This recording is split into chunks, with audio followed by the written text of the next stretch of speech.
Olha, o Brasil se aproxima das eleições e os candidatos têm menos de 2 semanas para buscar votos dos indecisos e até mesmo encontrar novos eleitores entre apoiadores e adversários. Para abordar as estratégias e o cenário político atual, nós vamos conversar com o cientista político Creomar de Souza. Creomar, bem-vindo mais uma vez aqui ao Visão CNN. Eu já quero começar, além de dar boa tarde para você, já quero começar trazendo aqui apurações dos nossos analistas, dos nossos jornalistas. Ainda agora nós falamos que o presidente Jair Bolsonaro, que saiu da Inglaterra, está indo para Nova York, vai chegar no Brasil e vai direto entrar em viagem. Vai para Minas Gerais, vai para São Paulo, interior, vai para Bahia, vai para a região norte, está mirando em alguns locais.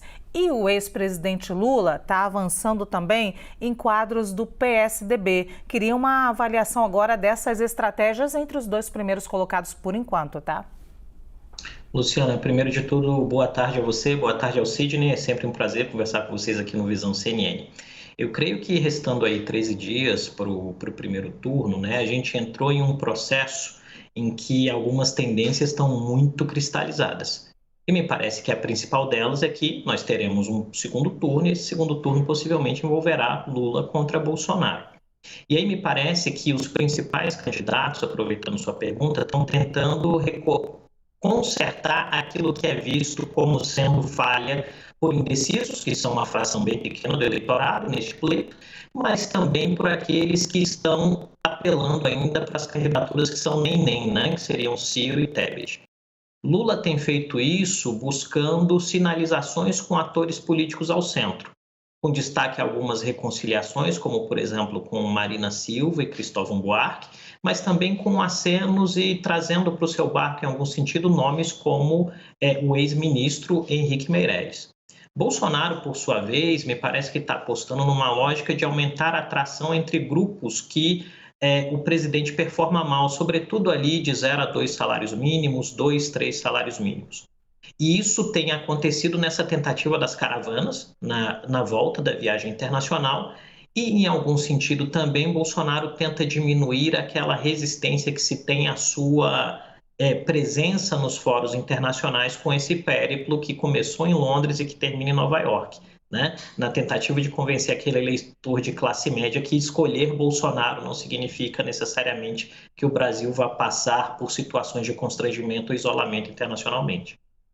Creomar, nós estamos num momento que a impressão que dá é que se já está desenhando, justamente por certamente ocorrer no segundo turno, articulações, alianças, conversas, para não deixar isso muito para cima da hora, né? E isso já está bem acelerado. Porque a história do voto útil, o eleitor vai decidir se ele quiser, não é porque ele possa fazer isso, e ele pode. Não é isso, é que ele está muito bem informado agora, dada a bipolarização. Se ele achar que deve para um lado ou para o outro, ele vai fazer isso. Você não acha que nós estamos já, assim, o mundo político no segundo turno e nós aqui, né, os mortais, estamos ainda no primeiro?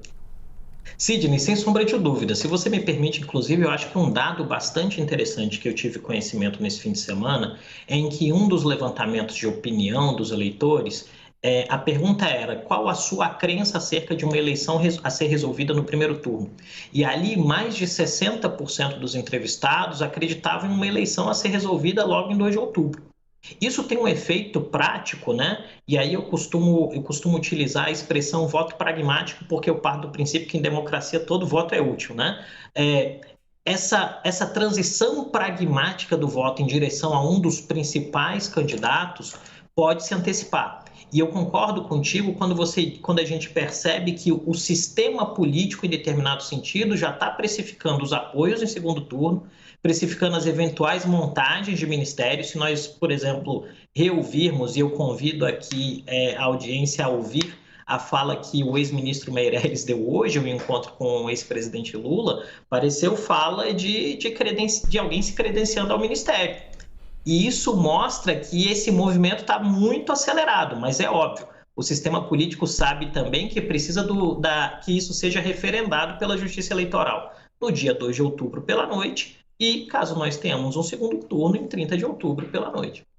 Ô, Creomar, eu queria falar sobre surpresas. O que pode acontecer de inusitado? O que não está no nosso radar, mas pode acontecer? Eu digo isso porque a gente fala de quem muda de voto nas últimas 48 horas, antes da eleição, e as pesquisas talvez não captem. E o eleitor que simplesmente não vou votar. Não foi votar e isso pode fazer uma diferença no resultado final. Que tipo de surpresa a gente pode ter? Luciana, eu vou fazer uma brincadeira muito respeitosa contigo no início da resposta dessa sua pergunta. Pode acontecer tudo e nada, né? Mas a partir dessa piada, que não é um escape à resposta, eu acho que tem dois elementos que são muito importantes.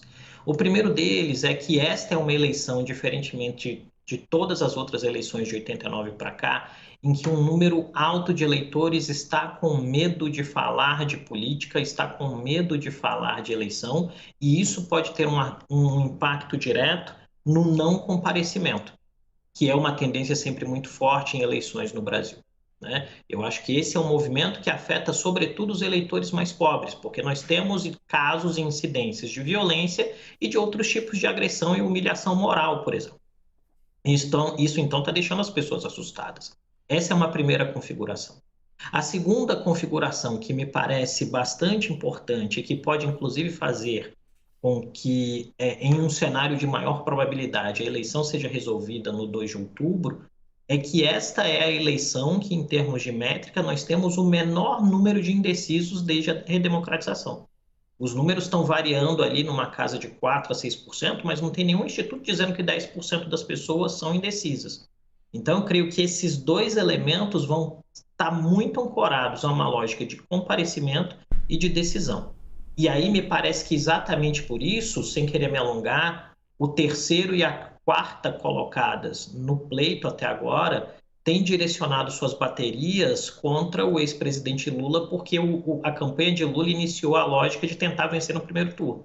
Porque tanto mais Ciro que Tebet até sabem que uma eventual desidratação em 2 de outubro, muito robusta, tira deles, inclusive, aquilo que o Sidney muito bem levantou na pergunta anterior, que é a construção do palanque de segundo turno e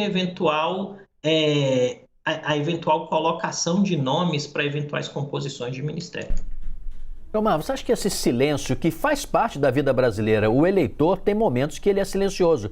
Você há de se recordar, você é garoto, né, mas certamente você leu, quando o MDB varreu, não é, de forma surpreendente a Arena na época, né, e teve uma performance no Brasil quase avassaladora, quase em todos os estados. Eu digo isso pelo seguinte, você fala assim, o debate vai definir, ninguém fala nada, mas tem o debate, aquela coisa, a pesquisa vai lá, afere, você diz assim, não, as redes sociais podem decidir, como em 2018. Aí você vê lá, a pessoa está seguindo a televisão, né, vai rádio televisão. Aí você diz, vai acontecer tal coisa. Não está acontecendo porque as pessoas também não estão falando. Você acredita que esse fator silêncio possa, quando abrir as urnas, dizer, meu Deus do céu, que coisa?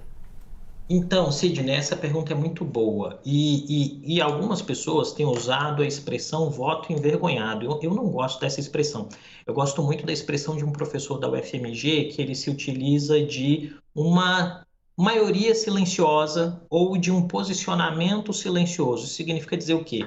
Que os eleitores não expõem abertamente quais são as suas posições, em quem eles vão votar, mas eles vão lá silenciosamente na urna e se manifestam. E aí eu creio que tem dois movimentos que podem surpreender muito essa configuração eleitoral dentro dessa lógica silenciosa, né? Lembrando aí o MDB varrendo a Arena como um exemplo histórico perfeito. Eu creio que aquilo que envolve os interesses dos eleitores de menor renda e aquilo que envolve 53% do eleitorado. 53% do eleitorado é composto por mulheres. As mulheres têm falado pouco, as mulheres têm sido pouco ouvidas pelo sistema político. E nós temos, inclusive, uma incidência menor de candidatas no pleito ao Palácio do Planalto. Eu creio que este movimento, e possivelmente há uma tendência muito robusta, de que mulheres, sobretudo aquelas mulheres de grandes cidades, em uma condição de maior vulnerabilidade, silenciosamente marquem a eleição e deem um recado muito forte ao sistema político. E caso essa tendência se manifeste, eu creio que alguns atores vão ter que se redesenhar ou se remodular para continuarem sobrevivendo de um ponto de vista eleitoral, se tiverem a pretensão de ocuparem o Palácio do Planalto. É o famoso Girl Power, né? Até porque as mulheres estão fazendo esse ano 90 anos que conquistaram o direito ao voto e estão com todo o poder agora nas mãos. É isso, não é, Creomar de Souza? As mulheres, elas podem finalmente decidir, então, essa jogada. E pode acontecer no primeiro turno ou não, né? Qual o recado que vai ser dado, na sua opinião? Olha, hoje, em termos de olhar muito criterioso sobre os dados, no dia 19 de setembro, a gente trabalha com a ideia de uma eleição em 2 turnos. Mas lembrando, né, o ofício da análise política é sempre marcado por aquilo que você diz num dia e aquilo que você tem que corrigir no dia seguinte, às vezes. Então, a fotografia pode mudar, mas a fotografia que a gente trabalha hoje, até o encerramento do expediente aqui em Brasília, é essa, de uma eleição em 2 turnos com o Lula contra Bolsonaro. É isso, nós conversamos com o cientista político Creomar de Souza, que pode vir quantas vezes quiser, tá, Creomar? A gente gosta de conversar com você por aqui. Luciana, Sidney, sempre um prazer falar com vocês. Um abraço a toda a audiência da CNN Brasil.